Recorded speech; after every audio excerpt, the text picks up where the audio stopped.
गणराय विराजमान होऊ लागलेत। पुढचे 10 दिवस मोठ्या उत्साहात गणेशोत्सव साजरा केला जाईल। या सणामध्ये बाप्पाचे आवडते खाद्य मोदकाला भारी मागणी असते, तर त्यामुळे मिठाई विक्रेतेही विविध प्रकारचे आणि आकाराचे मोदक विक्रीसाठी ठेवतात। बाजारामध्ये विविध प्रकारच्या मिठाई उपलब्ध झाल्यात। त्याची ही दृश्य आपण लोकशाही मराठीच्या माध्यमातून बघू शकतोय। याचाच आढावा घेतलेला आहे आपल्या प्रतिनिधी मीनाक्षी म्हात्रे यांनी।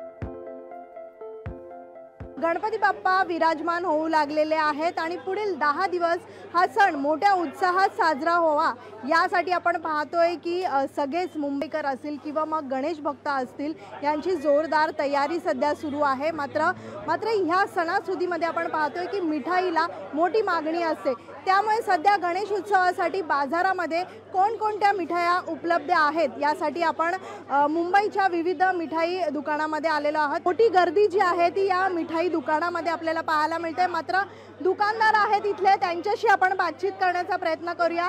विकी लुला आहेत सर, काय सांगाल यंदा कोणकोणती मिठाई दुकानामध्ये उपलब्ध आहे आणि कसा प्रतिसाद आहे इथे येणाऱ्या ग्राहकांचा? अभी एक्चुअली मार्केट अच्छा है। एक दिन पहले से गणपति का गिराकी है। मोदक इस बहुत डिमांड में होता है। मोदक बूंदी सेव और लड्डू मोतीचूर लड्डू वगैरह वो सब।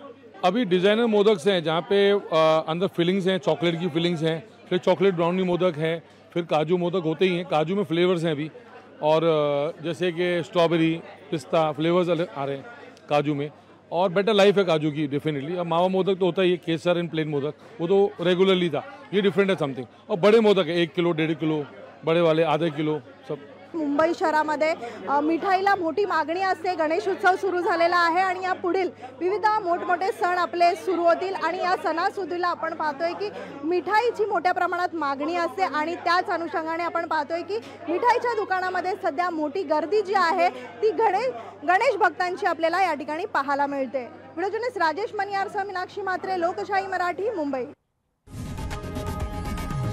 लोकशाही मराठी ऐका, पहा, जागरूक रहा।